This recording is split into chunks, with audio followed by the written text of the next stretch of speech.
جی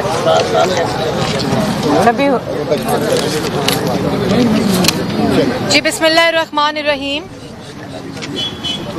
سب سے پہلے تو ابھی بہت ہی افسوسناک واقعے کی جو خبر آئی ہے، سما کے جو سینئر پروڈیوسر ہیں اطہر متین صاحب، ان کا جو قتل ہوا ہے، اور بڑا ہی افسوسناک، میرے پاس الفاظ نہیں ہیں کہ میں اس کی کس طرح مذمت کروں. اللہ تعالیٰ ان کے گھر والوں کو، اہل خانہ کو صبر دے اور ان کو کروٹ کروٹ جنت نصیب کرے. اور میں سمجھتی ہوں کہ اس کی فوری طور پر انویسٹیگیشن ہونی چاہیے کہ یہ جو اس طرح کے واقعات ہیں ان میں کیوں اضافہ ہو رہا ہے، اور ملک جو ہے ان ملک کی جو زمین ہے وہ جرنلسٹ، صحافی جو برادری ہے اس کے لیے تنگ کیوں ہو رہی ہے. اور اس کی پوری انویسٹیگیشن ہونے کے بعد جو مجرم ہیں ان کو کیفر کردار تک پہنچانا چاہیے اور سخت سے سخت سزا دینی چاہیے.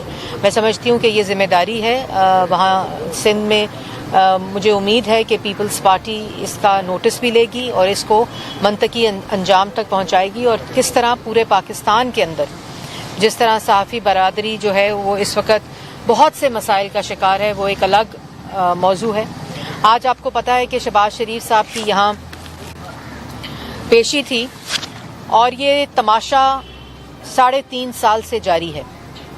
اس تماشے کے اندر کردار آتے رہے، کردار جاتے رہے، لیکن اس پورے کو جو آرکسٹریٹ کرنے کی اور پروڈیوس کرنا جس نے کیا، اس کا نام بدقسمتی سے ملک پر مسلط وہ سلیکٹڈ وزیر اعظم ہے جس کا نام عمران خان ہے. عمران خان نے شہباز شریف کے بغض میں، حسد میں اور خوف میں ملک کا ہر ادارہ استعمال کیا. اداروں کے سربراہان کو اپنے دفتر میں بٹھا کر شہباز شریف کے خلاف کیس بنانے کی ہدایت کرتے رہے. یہاں تک کہ ڈیلی میل کے ڈیوڈ روز کو بھی اپنے دفتر میں بٹھا کر شہباز شریف کے خلاف سٹوری پلانٹ کرانے کی ہدایت جاری کرتے رہے. جتنا دفتر عمران خان صاحب کا شہباز شریف کے خلاف کیس بنوانے کے لیے استعمال ہوا ہے، اگر اتنا ٹائم اور دفتر پاکستان کی عوام کو ریلیف دینے میں استعمال ہوتا تو آج ملک کے حالات بہت مختلف ہوتے. اور اس کے ساتھ ساتھ میں یہ بھی کہنا چاہتی ہوں کہ آپ کو پتہ ہے 3.5 سال سے آپ کے کیمروں نے پاکستان کی عوام کو یہ بتایا ہے کہ کس طرح شہباز شریف کے خلاف ایک پوری مہم چلائی عمران خان نے، چاہے وہ FIA کے بشیر میمن صاحب ہوں، چاہے وہ ایک پورا department ARU asset recovery unit وزیر اعظم ہاؤس میں بنایا، جہاں وہ ٹاؤٹ شہزاد اکبر یوں کاغذ لہرا لہرا کر شہباز شریف کے خلاف جو گفتگو کرتا تھا. آج کدھر ہے؟ آج کدھر ہے وہ شہزاد اکبر صاحب جنہوں نے اربوں کی منی لانڈرنگ کو ثابت کرنا تھا جو شہباز شریف نے کی؟ یہ جھوٹے بہروپیے ٹاؤٹ جو ملک کے اوپر اس وقت مسلط ہیں، جو مافیاز کی سربراہی کر رہے ہیں. عمران خان صاحب ملک پر مسلط ایک وزیر اعظم نہیں بلکہ ایک بھتہ خور ہے جو کارٹلز اور مافیا کا سربراہ ہے. اپنے گھر میں بیٹھے ہوئے لوگ بھتہ خوری کر رہے ہیں عمران خان صاحب کے حکم کے اوپر. پنجاب کے اندر جس طرح کرپشن، جس طرح مال لوٹا جا رہا ہے اور جس طرح فرنٹ مین کے ذریعے کرپشن کی جا رہی ہے، یہ ملک کی تاریخ میں اور پنجاب کی تاریخ میں پہلی دفعہ ہو رہا ہے. آشیانہ سے کہانی شروع کی، صاف پانی جس میں قمر الزمان صاحب کو الیکشن نہیں لڑنے دیا اس کیس نے، آج وہاں سب بے گناہ بری ہو گئے. شہباز شریف صاحب کو صاف پانی میں بلا کر، یہ اس وقت بھی کیس نہیں بنتا تھا، صاف پانی میں بلا کر آشیانہ میں گرفتار کیا.